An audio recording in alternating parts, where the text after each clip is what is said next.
engenharia diagnóstica, laudos periciais, vistoria de obras, inspeção predial e projetos de sucesso da engenharia civil. Entrevistas sobre segurança no trabalho, sustentabilidade e as tendências com o uso de materiais inovadores no desenvolvimento de cidades inteligentes. Pod Castelo, obras e prosas, ao comando de Grace Feitosa e Alex Adam. Obras e Prosas está no ar, mais um episódio do nosso Pod Castelo. Hoje com um convidado especial, ele que é mestre em Engenharia Civil, formado pela Universidade Federal do Amazonas, nosso amigo Frank Albert. Tudo bem, Frank? Tudo bem, graças a Deus. Agradeço a vocês pelo convite, pela oportunidade e desde já parabenizo, pela excelente iniciativa. Muito obrigado. Hoje também aqui nossa querida Grace Feitosa. Tudo bem, Grace? Seja bem-vinda. Ótimo, graças a Deus. E hoje, Alan, estamos aqui, como acredito que seja uma pessoa que, para o nosso ramo, para a nossa área que a gente escolheu, seja referência, né? E como é bom a gente trazer uma pessoa que a gente admira, que a gente tem como referência e poder ter essa oportunidade de poder passar um pouco do que ele sabe. Fantástico. Para começar, Frank, eu queria saber um pouco mais sobre a sua trajetória. Me conta um pouquinho aí, conta para os nossos telespectadores qual é o seu domínio aí na área da patologia aqui dentro da nossa cidade? Então, Alan, na verdade eu já comecei um tempinho atrás na construção civil.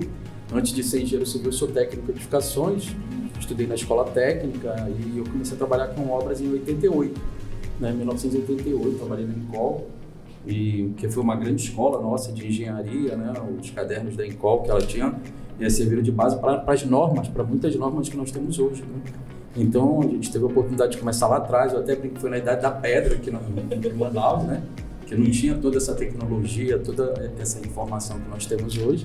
E aí fui galgando minha trajetória, fiz engenharia civil, mas a patologia mesmo, eu comecei a trabalhar, como eu comecei com impermeabilização, e lá na Encol, em 88, 89, a Encol, tão visionária que era, ela já tinha uma central de instalações. E o que era a central de instalações? Era um departamento técnico que era composto basicamente pela central de concreto, a central de forma e impermeabilização. Então, em 88, a Encol já pensava em impermeabilização, ela já sabia que era um tema tão importante e sensível. E quem trabalha com impermeabilização, invariavelmente, acaba indo para a área da patologia da construção, porque mais de 66% dos nossos problemas são relacionados a infiltrações nas obras. Elas iniciam os processos de corrosão e por aí vai.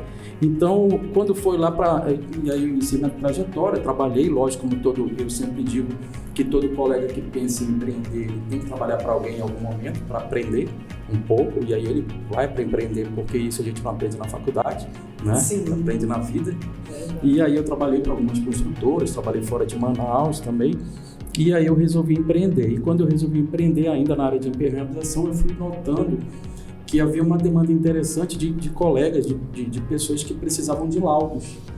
Sempre eles queriam alguma coisa escrita, E também na faculdade a gente não aprende a escrever, E aí eu entrei numa pós-graduação, isso a gente já está falando em 2011, 2012, entrei numa pós-graduação justamente de avaliações e perícias de engenharia para aprender, para melhorar o que eu já sabia da prática, e de teoria, claro, de estudar as normas e literatura. E aí a gente foi começando realmente nessa área que a gente está há bastante tempo, trabalhando. Foi basicamente assim. É uma carreira brilhante, né, Grace? Mas legal ele tocar aqui no assunto que até agora a gente não tinha comentado a questão dos técnicos, Sim. Uma área que eu acho que a gente também deveria aprender a abranger e é muito importante, A área de tecnologia, de tecnólogo, É uma área também de fundamental importância e que ela pode sim vir também a participar e aumentar também o conhecimento nessa área de patologia. Ele também tem essa possibilidade. Tem, com certeza tem. Depois que os técnicos saíram do sistema Confea-CREA e criaram o conselho próprio, a própria legislação federal deles fala que eles estão aptos a trabalhar na área da patologia da construção. Lógico que a gente entende, Grace, que todos nós, a partir do momento que graduamos, que formamos, a própria lei diz que nós estamos habilitados. Todos nós estamos, formou, você está habilitado a elaborar um laudo ou qualquer outro documento técnico, mas nós estamos capacitados. E aí eu sempre falo isso, que na nossa área, para quem atua na área de perícia, na área de avaliação, o conhecimento é contínuo, a busca do conhecimento é contínua. Você tem que estar estudando, tem que estar se reciclando, a legislação muda alguma, não só a norma, né, mas a gente tem que entender das leis também, né? Sim. Código Civil. Então, é importante isso. Então, os técnicos, eles também podem, né, lógico, dentro de uma limitação de atribuições, mas eles também podem assessorar. A profissão de técnico, ela é muito importante, né? Pega as grandes construtoras, né, que fazem as grandes obras de infra, todas elas têm no seu corpo técnicos em edificações, tecnólogos em construção civil, porque eles conseguem fazer essa ponte muito bem, né, entre a sala técnica de engenharia e a ponta que é a obra mesmo, a área de produção. Então, isso é uma profissão muito importante, né? Brilhante a sua visão. E o tema de hoje é manifestações patológicas. Como identificar, classificar e priorizar as intervenções. E vamos prosear. Vamos lá? Para começar, Frank, eu queria saber de você o que são manifestações patológicas e como esse tema é tão pouco hoje priorizado aqui, pelo menos nas nossas construções da nossa cidade. Beleza, excelente pergunta, Alan. A grande questão, e a gente tem que realmente bater nessa tecla, né, Cris? Porque a gente ouve muito, e até essa semana eu fiz um parecer técnico, onde chegou para mim a questão do cliente perguntava, e essas patologias? Né? Então a gente primeiro tem que saber separar, né? Patologia é o estudo da doença, né? É uma palavra que nós emprestamos da medicina, correto, né? Para poder trazer para a área da construção civil, que é o estudo das doenças.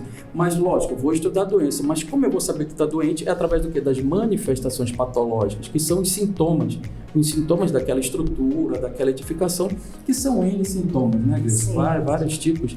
A gente às vezes se atém muito, uma das coisas que a gente muito ouve no dia a dia é fissura, né? Todo mundo se arrepia quando fala em fissura, porque já pensa que vai cair, e qual é a diferença de fissura para trinca e rachadura, e fala brecha, e por aí vai, depende da região. Depende da região, tem um nome. Isso. Então, é muito importante ter o quê? Esse conhecimento, entender no primeiro momento as grandes divisões. E o que eu sempre falo para os meus alunos? A gente já teve a oportunidade de ministrar várias aulas em pós-graduação, na área de patologia das construções, e até esse ano mesmo eu ministrei um curso de inspeção predial também, né, pelo IBAP, que eu sou vice-presidente do IBAP atualmente, lá dentro do CREA, onde a gente fala muito isso. Nós, profissionais da patologia das construções, temos que ter algo muito afinado, que é a análise sensorial. Sim. Né? Então, de forma sensorial, até porque a 13752, que é a norma de perícia, e a 16747, que é a norma de inspeção predial, elas falam muito isso. Primeiro, análise sensorial. Vou chegar a ver, vou atestar que ali existe uma manifestação patológica e dentro daquela manifestação você vai dizer qual o caminho a ser seguido, né? Quais os tipos de ensaios, quais os tipos de especialistas. Nós temos que lembrar também que nós somos generalistas enquanto profissionais, mas existe o calculista, existe o colega que é especialista em concreto, em argamassa, por aí vai. Então, mas a gente tem que saber dar esse norte para o nosso cliente, né? Então é muito importante ter esse conhecimento, né? E fazer entender também, Frank, que só o fato da gente ver que é uma fissura não tem. Muitas vezes, se a gente não fizer um ensaio, não fizer algo específico, não é o fato da gente ir lá fazer aquele primeiro momento, olhar que a gente vai ter já ideia, já vai ter um resultado. Assim como a gente vai no médico, o médico pede exames. Ninguém vai ao médico, olha, doutor, eu tô com isso, é isso. Ele vai pedir uma série vai pedir exames para ele poder chegar ao resultado certo. E assim funciona. A gente também, é muito bom a gente deixar isso claro para as pessoas também, que não é simples fato da gente olhar que a gente já vai saber o que é. Com certeza. Né? Que a gente, pelo fato da gente estar nessa área, se especializar, não quer dizer que simplesmente o fato da gente chegar lá, aí a gente vai olhar e vai dizer, olha, é isso. E fazer o laudo e entregar, e é assim que resolve, né? Acho legal a gente falar sobre isso, porque as pessoas têm essa leve impressão de que o fato da gente ir lá olhar, a gente já vai dizer o que é. Ou então pega o WhatsApp, bate uma foto, né, e manda pro profissional e quer que ele adivinhe. Vira um perito de WhatsApp, né? Eu sempre falo isso nas minhas aulas também, né? Aí pega uma foto, joga no grupo, e hoje com o chat GPT, né? Já sai um diagnóstico aí de 20 páginas, né? Não, e quando manda a foto, ainda vai, né? Ainda tem alguns que, olha, eu tô com um problema tal, que acontece bem tal, mas não tem nem imagem. O que você acha que é? Isso. Aí eu disse, Mas Nossa, é brilhante a tua colocação, Grace, porque eu vejo muito hoje o que as pessoas pensam. Ou elas não têm esse feeling, né, de buscar conhecer sobre aquela patologia, aquela simples rachadura que aparece, e ela não busca o profissional adequado, ou até mesmo não busca o conhecimento sobre aquilo, e acaba se agravando tempos a tempos, né, até chegar num diagnóstico mais que não tem mais quase que solução, né? E é importante a gente sempre frisar isso, as pessoas que vê esse tipo de sinais que a estrutura dá, para se atentarem, né? Buscar o profissional adequado para averiguar antes, no início, né? Que se torna até muito mais barato e muito mais rápido de solucionar, não é isso, Frank? Sim, com certeza. Eu costumo sempre dizer o seguinte, não é porque uma fissura é 45 graus que eu tenho um problema de recalque. Né? E isso é muito comum. Às vezes a gente tem que lembrar o seguinte, se tem cimento e tem água, tem fissura. Porque tem movimentação, porque essa água vai evaporar. Se eu tenho muita água com essa evaporação, eu vou ter fissura, tá? Então, esse entendimento é importante, né? Por isso que eu falo, eu constato primeiro, existe uma fissura. E agora, qual o próximo passo? Ela é 45 graus. Existe uma fissura a 45 graus. Qual o próximo passo? Vou buscar a documentação. Será que tem projeto? Será que não tem? Será que faz se necessário eu abrir uma janela de inspeção e verificar o que está acontecendo?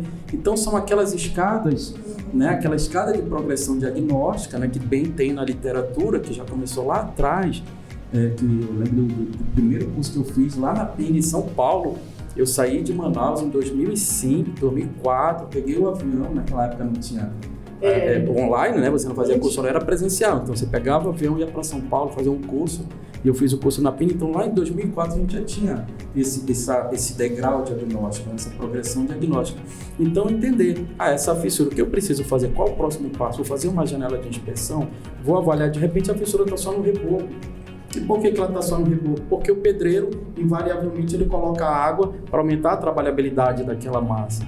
Né? E aí essa água em algum momento ela vai evaporar e vai gerar fissura. Então não é porque também eu tenho fissura que eu tenho um problema gigantesco que vai cair minha obra. Então essa análise e saber indicar para a pessoa correta, isso é muito importante. O detalhe faz muita diferença, né? E é isso que eu falei, não é porque a gente foi lá e viu que a gente sabe a resposta. Sim. Né? E Frank, me diga uma coisa, tem algo muito específico aqui da nossa região, da Amazônia? Tem, com certeza tem. O que a gente pode colocar? Eu costumo, e eu estudei isso até no mestrado, né? E é até importante para ter mais conhecimento de cada.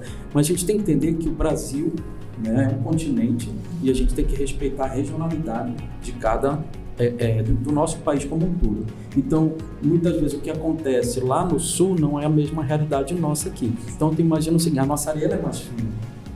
Né? A gente não tem aquela variedade também de tipos de cimento que você encontra no sul, que tu vai na prateleira e tu escolhe o melhor cimento para tu. Não, nós temos o cimento que tem uma sementeira aqui que ela produz, determinada época do ano, por algum motivo logístico, ela muda o tipo de cimento, né? Ou então vem alguém e traz para vender na loja de varejo, uma carreta, né? Uma balsa cheia de cimento e vende. Então, essa questão da areia, que vai demandar mais água, vai aumentar meu consumo de cimento, isso é importante a gente conhecer. E saber como mitigar algumas manifestações patológicas que vêm em função disso. A questão do seixo também, que ainda é muito utilizada. Apesar de hoje a gente usar bastante brita, mas ainda tem muitas regiões, até municípios, que utilizam muito seixo. Mas só que eu tenho determinada época do ano que esse seixo tem mais material fino, ele está mais sujo, né? E tem época do ano não, que ele está de melhor qualidade. Então, tudo isso são questões regionais, que muitas vezes tu vem de fora fazer uma obra e acha que é igual, né? A gente já teve um caso de um cliente que veio do Rio de Janeiro fazer uma obra em Barcelos e que ele levou 5 meses para começar a obra porque ele não entendia como funcionava, né? A questão dos materiais e o traço não rodava, não funcionava e o cliente dele pressionando, até que ele foi entender que não, realmente a Amazônia é diferente. Aí a gente tem que entender a regionalidade nossa. Isso vale para Santarém também, né? Sim, era isso que eu ia falar para você. A gente acompanhou uma obra bem interessante, que foi uma obra do Atacarejo, de lá um piso protendido de 3.500 metros quadrados. Né? Uma obra bem emblemática ali na Moaçara. Né? E lá, quando eu fui contratado por uma empresa que era de Manaus, foi executar. E a primeira coisa que eu me perguntei, eu disse, olha, do jeito que a tua estrutura está aqui, pelos teus insumos e da forma que tu abastece, você não vai dar conta de fazer a obra no tempo que tu está dizendo, que era em 3, 4 dias. Isso aqui vai levar 15 dias. Não é bem assim, então, em Batata a obra levou um mês, na realidade, não levou 15 dias, mas porque a concreteira, o gestor não era da região, era um gestor de fora, do Nordeste, e não conhecia a nossa região. Inclusive, lá não sei agora, estou falando nessa informação, mas não se usava o bloco estrutural. Sim, hoje também ainda está, vamos dizer, engatinhando.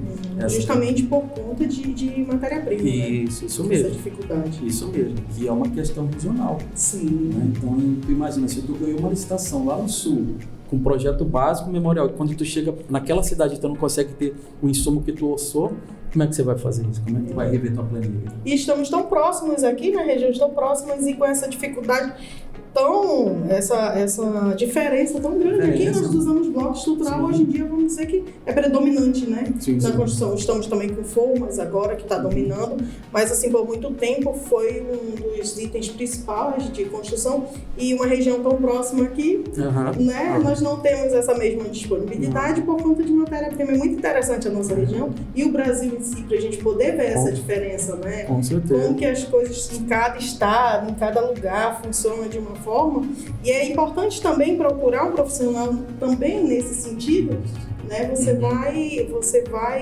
fazer toda uma diferença um profissional de cada região para saber, né? Como agilizar a questão de tempo, a questão de material, para a gente poder evoluir, né, Ada? É verdade, né? E quando você não está na sua região, tem que subir um alerta ali, né? Onde você está pisando, né? Onde é que você está entrando, conhecer a área, conhecer os profissionais que estão ali, porque já tem o costume, o hábito de trabalhar com um certo tipo de materiais que só encontra naquela região. Franco, eu queria te perguntar, comparado a nossa região com todo o Brasil, você acredita que aqui nós temos mais dificuldade ou talvez uma atenção maior para cada tipo de material encontrado aqui na nossa região? Sem dúvida. O nosso grande desafio primeiro é a logística. Né? Vencer a nossa logística, que já aumenta o custo da obra sensivelmente, esse é o primeiro grande desafio. Né? E depois nós temos os insumos regionais. Eu ia falar também do concreto, por exemplo. Os colegas do Sul não conseguem entender como a nossa taxa de cimento no concreto é tão alta. A gente trabalha com 320 quilos, 350 quilos, vai fazer um concreto de 40, está beirando quase 400 quilos, enquanto lá no Sul, como eles têm as opções, eles têm areia fina, eles têm areia média, eles têm a sílica, tudo do lado, né? Você consegue trabalhar com consumo de 280 quilos, de 260 quilos, para um concreto que o nosso vai quase 40% a mais de cimento. E isso eleva muito o custo. Né? A gente fala, pega a Boa Vista, que o concreto é mais de R$1.000 um metro cúbico, né? Um concreto de 30. Para eles é uma coisa absurda, inimaginável. Às vezes que eles estão lá trabalhando numa faixa de R$500 um metro cúbico. Então é o dobro. Então isso faz muita diferença, né? Mas é esse entendimento que ele é fundamental. Você pegar um profissional da região, ou pelo menos um profissional, se o meu consultor ele é daqui do Sul, lá do Sul mesmo, mas ele tem aquele intercâmbio, ele conhece aquela pessoa que entende a regionalidade, então isso é muito importante trocar essa figurinha para todos terem um resultado final satisfatório. Né? Troca de experiência, né, Grace? Sempre, né? Tu não faz engenharia sozinho. Eu sempre falo isso. Ninguém faz engenharia sozinho. Nem Lauder tu faz só. Verdade, né? com certeza. Você precisa do colega, você tem que trocar figurinha, precisa às vezes de outra modalidade, um eletricista, um mecânico, para poder que teu laudo saia, né? De boa qualidade. Perfeito. Frank, quer uma pergunta? Sim. Pois não, fica à vontade. Só falando assim, nesse tempo que nós estamos tendo essas chuvas de verão, essas chuvas agora que estão atingindo a nossa cidade, e para falar para as pessoas que não têm o conhecimento que a gente tem, qual o sinal de alerta? O que eu devo perceber e me preocupar? Não, nossa, está acontecendo isso. Opa, isso é um sinal. E para aquelas pessoas que não têm aquela também, não, vamos dizer, condição e nem conhecimento de chamar um profissional, mas o que eu devo me alertar? O que aquela pessoa deve alertar que passe a ser perigoso? Pronto, excelente. A gente entende que 90% das nossas obras na região são autoconstruções. O que são as autoconstruções? São as obras que são executadas sem projeto, sem o profissional, sem o responsável técnico. É aquele mestre que já fez 20 casas, é o pedreiro do amigo e a casa nunca caiu, porque também ele nunca voltou lá para ver o que aconteceu. Né? Então tudo isso é autoconstrução. E aí não tem jeito, gente, é 90%. Né? Até ontem estava passando uma reportagem sobre a questão das favelas aqui em Manaus e falava disso, né? Do alto índice de favelização. E você vai na casa da favela, da comunidade, não tem projeto. mas tem manifestação patológica de todos os tipos, né? Tipos. É bem rica nisso. Isso, bem rica. Então, se você identifica na tua autoconstrução uma fissura, mas que seja uma fissura já na estrutura de concreto, não necessariamente no reboco, mas na estrutura de concreto, que já esteja de repente aparecendo a armadura. Isso, vamos lá, que já esteja aparecendo aquela ferragem que você vê, né? Isso. Ali, que quando você está ali na sua casa, que você vê algo bem mais profundo. Isso, aí já é ligar um sinal de alerta, né? Você já tem que realmente procurar um profissional, lembrar que esse profissional aí sim já não pode ser aquele mestre, nem aquele pedreiro, mas um profissional da engenharia que atue realmente nessa área, que entenda da patologia das construções, para ele te dizer a melhor solução, para ele fazer a devida análise e te começar a te dar o norte, né? Para mitigar essa questão. E lembrando assim, que problema de corrosão, que a gente vê muito, né? Isso é muito comum, a gente vê problema de corrosão, de armadura exposta, não se resolve com massa forte. Sim, aquela chamada massa, a tão famosa massa forte. Que é cimento, areia e um determinado produto que vende muito, mas eu não vou, ninguém vai falar dele, até porque é errado a forma como ele é utilizado, mas esses três juntos para reparar, usar como argamassa reparo estrutural, esquece, não funciona, isso é maquiagem e daqui a algum tempo ela vai voltar de forma muito mais grave, né?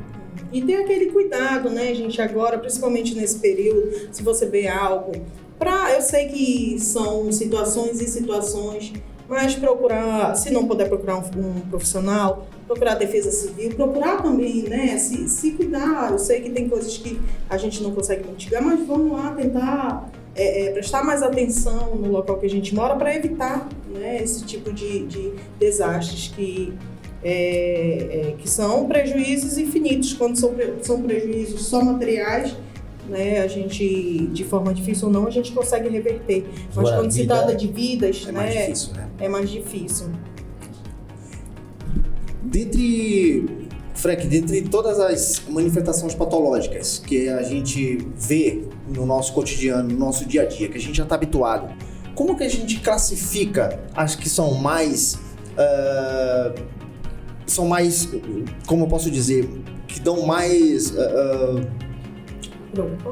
mais preocupantes, que chega a ser mais preocupante para que a gente tome a iniciativa de buscar um profissional? Então, dentro daquilo que eu tinha falado, então, a gente falando que a maioria é autoconstrução, ou seja, não tem projeto. A ausência de projeto já é um problema de manifestação patológica. Depois eu vou para o seguinte, que é os materiais. Também material inadequado, não conhecer o material da região, também isso gera manifestações patológicas se você usa da forma errada. A execução é muito importante, ela também gera muitas manifestações patológicas, porque a construção civil é artesanal e ela depende exclusivamente da mão de obra do ser humano. Eu estava falando isso ontem para um cliente, explicando sobre uma reologia de um material, que nós vamos fazer uma vistoria de manifestação patológica de impermeabilização. E ele disse, Frank, isso é produto ou é mão de obra? Eu disse, não, isso aqui é mão de obra. Uma coisa é o funcionário, o colaborador, 7 da manhã, depois de tomar o café, ele misturar aquele impermeabilizante e aplicar, e outra ele 11 horas da manhã com fome, doido para ir embora ou com um problema em casa. No calor. Então são situações a reologia muda e a gente tem que entender muito isso. A gente que trabalha com patologia das construções é um multitarefa, né? A gente tem que entender de tudo um pouco e tem que entender um pouco da reologia dos materiais também, dos produtos. Então a mão de obra é um problema muito importante relacionado às manifestações patológicas. Às vezes você chega numa vistoria e verificar, isso aqui é problema de adensamento, isso aqui é um reboco com excesso de água, né? Isso aqui é uma junta mal selada, o selante de poliuretano não foi aplicado da forma correta. E aí, falando de gravidade, dentro da nossa escala, lógico, a gente sabe que o grave é a pior condição, é aquela que já precisa de uma intervenção imediata. Né?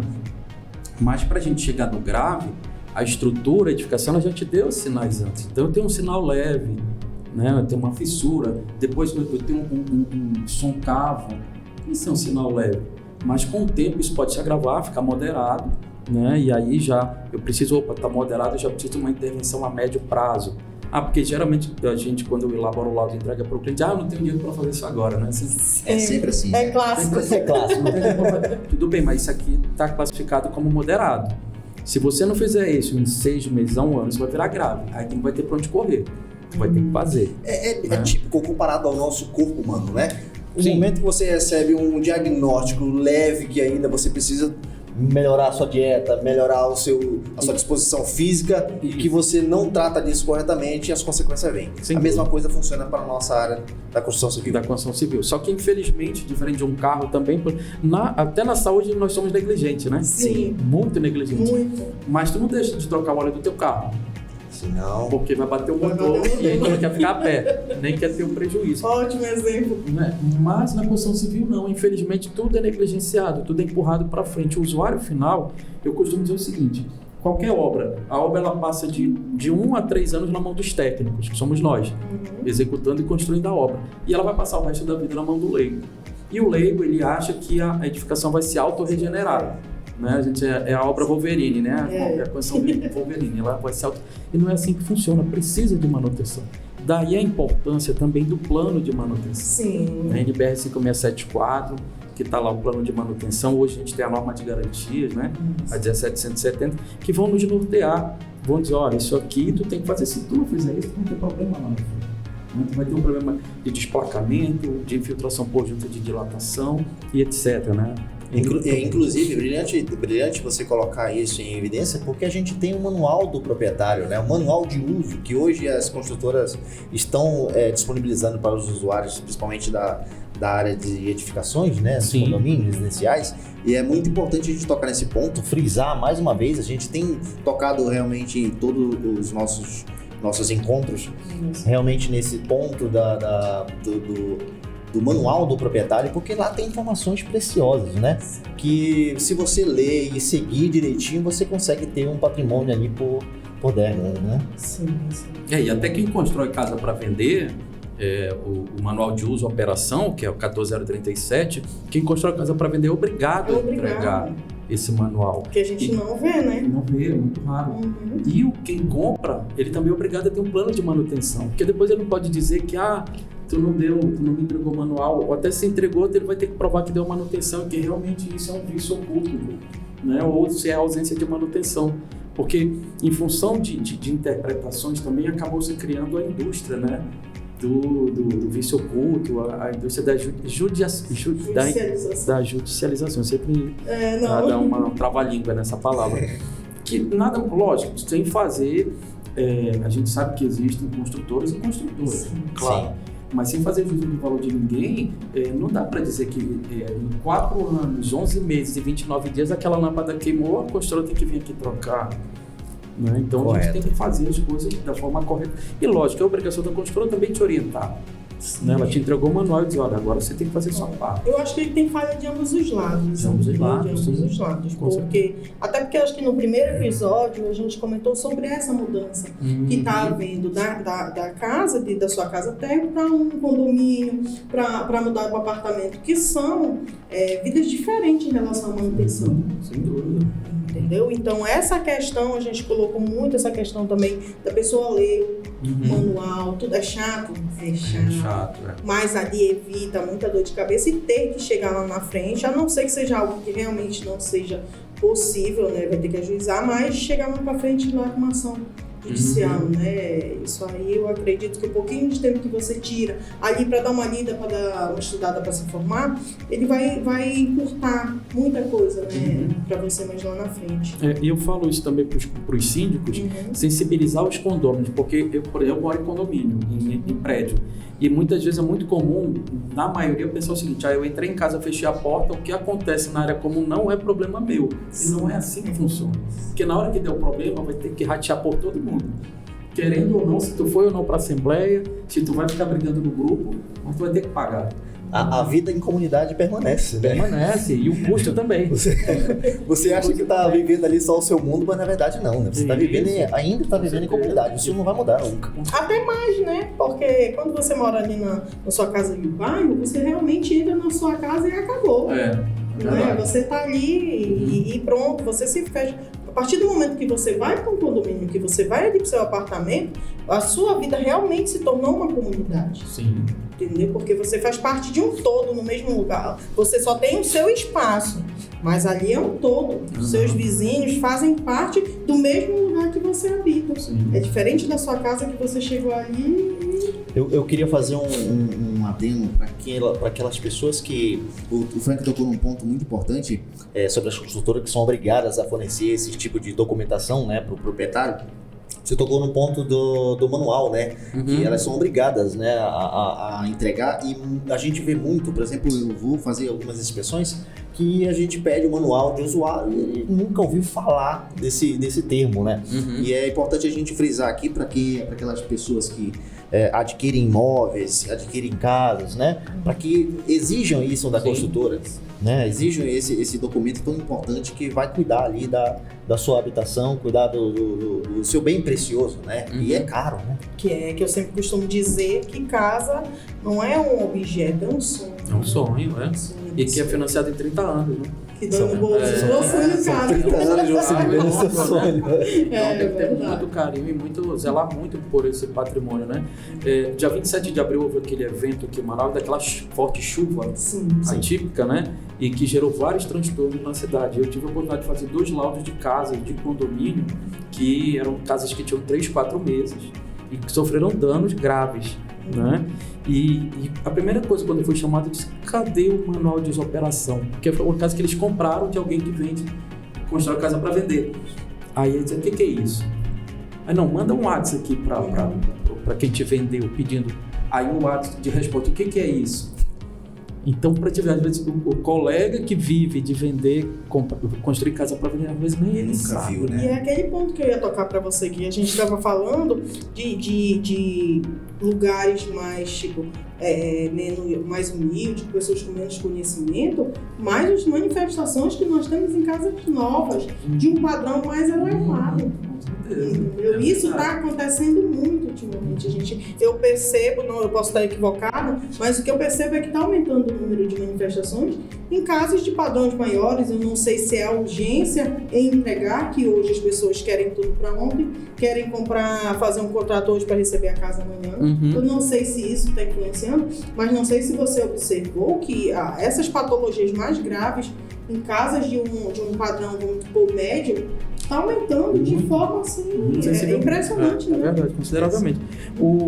A norma de desempenho é de 2013, a 15575, e ela diz o seguinte, que tem que ter os projetos complementares, né? Na verdade, a norma de desempenho ela é um compêndio de todas as normas. E fala que tem que ter os projetos complementares. Tu vai numa casa de alto padrão, que pagou um projeto arquitetônico, pagou um projeto estrutural, e aí tu pergunta: cadê o projeto de impermeabilização? Ele é complementar. Tu vê o anúncio dos colegas que dizem: faz com projetos complementares na instalação. Tu não vê impermeabilização. Não. E ele é obrigado. É um projeto complementar. Aí já começa daí. Uma coisa que tem 12 anos, né? Já é obrigatório e não existe. E daí vai. Hoje com ele, nosso Frank Albert, especialista e mestre na área de patologia. Dito para vocês que ainda não nos segue ali no YouTube, ainda não compartilhou o nosso podcast, curta, compartilha, leva essa informação para quem você conhece, para que as pessoas consigam saber mais sobre essa área, esse mundo da patologia tão importante dentro das edificações. Só lembrando, Ada, que nós estamos nas redes sociais, tá? Nós estamos também no Spotify. Você também pode nos acompanhar. Você pode nos ver e ouvir. Na hora do pico, do trânsito, que você tiver ali, opa, quero um conhecimento, vamos atrás de conhecimento de uma forma mais que a gente procure levar leve, que você possa também proseando, né? Proseando. Engenharia diagnóstica, laudos periciais, vistoria de obras, inspeção predial e projetos de sucesso da engenharia civil. Entrevistas sobre segurança no trabalho, sustentabilidade e as tendências com o uso de materiais inovadores no desenvolvimento de cidades inteligentes. Pod Castelo, obras e prosas, ao comando de Grace Fintosa e Alex Adam.